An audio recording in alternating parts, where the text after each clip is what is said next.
এই গাড়িটাকে কেন এত যত্ন করে জানেন? বিগত প্রায় 3 বছর যাবৎ গাড়িটা আমার কাছে।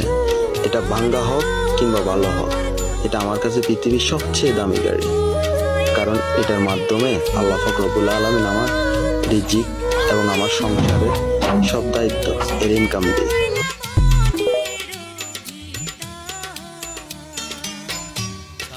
নগরের বাদশার ছেলে গো, ও আমি শিকারে আসি।